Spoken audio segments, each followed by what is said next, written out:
هل حقا تشتاق إليه ترجو أن تسقى بيديه أرغم أنف الظلم وقل. Bismillahirrahmanirrahim. Assalamualaikum warahmatullahi wabarakatuh. Halo sahabat Hamzah, apa kabar kalian semuanya? Semoga kita berada di dalam lindungan Allah Subhanahu wa Ta'ala. Kita tahu bersama bahwa mayoritas umat Muslim di Indonesia dan Malaysia mengadakan tahlilan untuk mendoakan orang yang baru saja meninggal. Ini biasa dilakukan pada hari pertama kematian sampai hari ke-7 setelah kematian. Lalu ada pula yang melakukannya sampai hari ke-40 setelah kematian.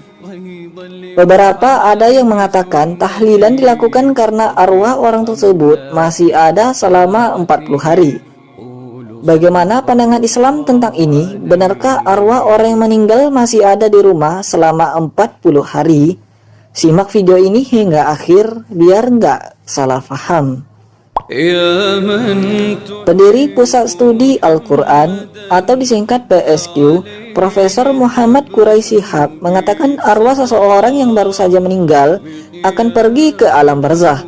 Di alam barzah, mereka akan menunggu sampai hari kiamat tiba lalu pergi ke padang mahsyar. Bisa jadi kesan kita bahwa dia seakan-akan ada. Tidak harus itu. Tidak kita harus berkata masih ada di tengah kita sehingga dia tidak pergi ke tempat alam barzah. Tidak. Kita tidak di alam barzah. Kita di alam dunia. Di mana dia bisa berada di tengah kita padahal rohnya sudah ada di alam barzah. Nah, boleh jadi ucapan itu atau ungkapan itu untuk menggambarkan bahwa selama 40 hari itu masih terasa seakan-akan dia berada di tengah kita. Menurutnya, arwah masih ada selama 40 hari setelah meninggal adalah ucapan atau ungkapan saja. Ungkapan tersebut untuk menggambarkan suasana selama 40 hari itu seakan-akan dia yang meninggal masih berada di sekitar keluarganya yang ditinggalkannya. Jadi, anggapan bahwa orang yang meninggal yang berkeliling di bumi selama 40 hari adalah anggapan yang salah. Karena arwah tersebut sudah terpisah dari dunia kita. Mereka yang meninggal ada di alam barzah, sedangkan kita yang masih hidup ada di permukaan bumi. Perlu diingat bahwa orang yang meninggal dunia, segala urusan duniawinya sudah terputus, kecuali 3 hal, yaitu doa anak yang soleh, ilmu yang berguna, dan amal zariah. Dalam bukunya Al-Ruh Emosional oleh Imam Ibnu Qayyim Al-Zaujiyah tentang tempat arwah orang yang sudah meninggal sampai hari kiamat datang. Untuk arwah orang yang beriman, mereka akan merasakan ketentraman di alam barzah yang sangat luas, kenikmatan dan rezeki melimpah di dalamnya. Sedangkan arwah orang yang kafir akan disiksa dan dia akan kesusahan di alam barzah yang amat sempit. Sebelum diputuskan apakah ia nanti di alam kubur penuh siksa atau yang penuh nikmat, maka mereka akan berada di fase perhitungan berdasarkan amal perbuatan selama ia hidup di dunia. Jika amalnya baik, maka ia akan mendapatkan kenikmatan di alam barzah. Sedangkan jika ia semasa hidupnya melakukan amalan-amalan yang buruk, maka dia akan tertimpa azab yang ada di alam kubur. Dan ketika saat hari kiamat datang, maka mereka akan dibangkitkan kembali. Allah Subhanahu wa Ta'ala berfirman, demikianlah keadaan orang-orang kafir itu, hingga apabila datang kematian kepada seseorang dari mereka, dia berkata, ya Tuhanku, kembalikanlah aku ke dunia, agar aku bisa berbuat amal yang soleh yang aku tinggalkan. Sekali-kali tidak, sesungguhnya itu adalah perkataan yang dia ucapkan saja, dan di hadapan mereka ada dinding sampai hari mereka dibangkitkan.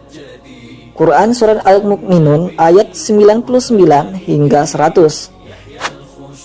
Allah menggambarkan bagaimana orang kafir menyesali hidupnya.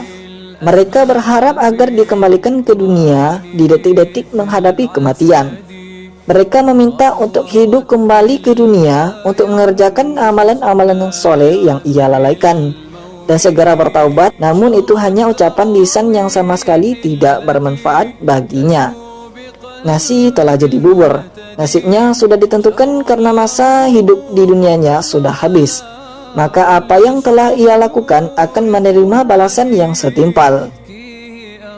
Kemudian Allah menyatakan bahwa setelah mereka mati akan ada di barzah, dinding pemisah antara dirinya dengan kehidupan dunia. Mereka yang sudah memasuki barzah tidak akan lagi bisa keluar darinya. Sedangkan keadaan ruh yang baik nanti di alam barzah akan mendapatkan kenikmatan dan dilapangkan daripadanya kuburannya. Dalam sebuah riwayat, seorang tabi'in bernama Masruq pernah bertanya pada sahabat Ibnu Mas'ud radhiyallahu anhu tentang tafsir firman Allah yang berbunyi, "Janganlah kamu mengira bahwa orang-orang yang gugur di jalan Allah itu mati, bahkan mereka hidup di sisi Tuhannya dengan mendapat rezeki." Quran Surat Ali Imran ayat 169. Ibnu Mas'ud menjawab, "Saya pernah tanyakan hal ini kepada Rasulullah SAW dan beliau menjawab, ruh-ruh mereka di perut burung yang hijau. Burung ini memiliki sarang yang tergantung di bawah arsy. Mereka bisa terbang kemanapun di surga yang mereka inginkan. Kemudian mereka kembali ke sarangnya. Kemudian Allah memperhatikan mereka dan berfirman, 'Apakah kalian menginginkan sesuatu?' Mereka menjawab, 'Apalagi yang kami inginkan, sementara kami bisa terbang kemanapun yang kami inginkan.' Namun Allah selalu menanyainya sampai 3 kali, sehingga ketika mereka merasa akan selalu ditanya, mereka meminta, 'Ya Allah, kami ingin Engkau mengembalikan ruh kami di jasad kami, sehingga kami bisa berperang di jalan-Mu untuk kedua kalinya.' Ketika Allah melihat mereka tidak butuh apapun lagi, mereka ditanggapi. Hadis riwayat Muslim nomor 1887. Kemudian cerita dalam riwayat dari Ibnu Abbas radhiyallahu anhu bahwa Rasulullah SAW bersabda, "Ketika saudara kalian meninggal di perang Uhud, Allah menjadikan ruh mereka di perut burung yang hijau, mendatangi sungai surga, mengambil buah surga, dan beristirahat di sarang dari emas menggantung di bawah arsy. Ketika mereka merasakan lezatnya makanan, minuman, dan tempat istirahat, mereka mengatakan, 'Siapa yang bisa tahu kepada saudara muslim lainnya tentang kabar kami bahwa kami hidup di surga dan kami mendapat rezeki?' Agar mereka tidak menghindari jihad dan tidak pengecut ketika perang berada. Allah SWT menjawab, 'Aku yang akan sampaikan kabar kalian kepada mereka.' Kemudian Allah menurunkan firman-Nya, 'Janganlah kamu mengira bahwa orang-orang yang gugur di jalan Allah itu mati, bahkan mereka hidup di sisi Tuhannya.'" Syekh Abdurrahman bin Nasir Al-Barak pernah ditanya, benarkah ruh orang yang meninggal akan kembali ke keluarganya dan bisa melihat semua keadaan keluarganya selama 40 hari? Jawaban beliau, seseorang setelah meninggal, dia menghilang dari kehidupan dunia ini dan berpindah ke alam akhirat, dan tidak kembali ke keluarganya dan tidak melihat keadaan keluarganya. فلن تحظى بفن ليس فنك فإن رمت التكلف تهت فيه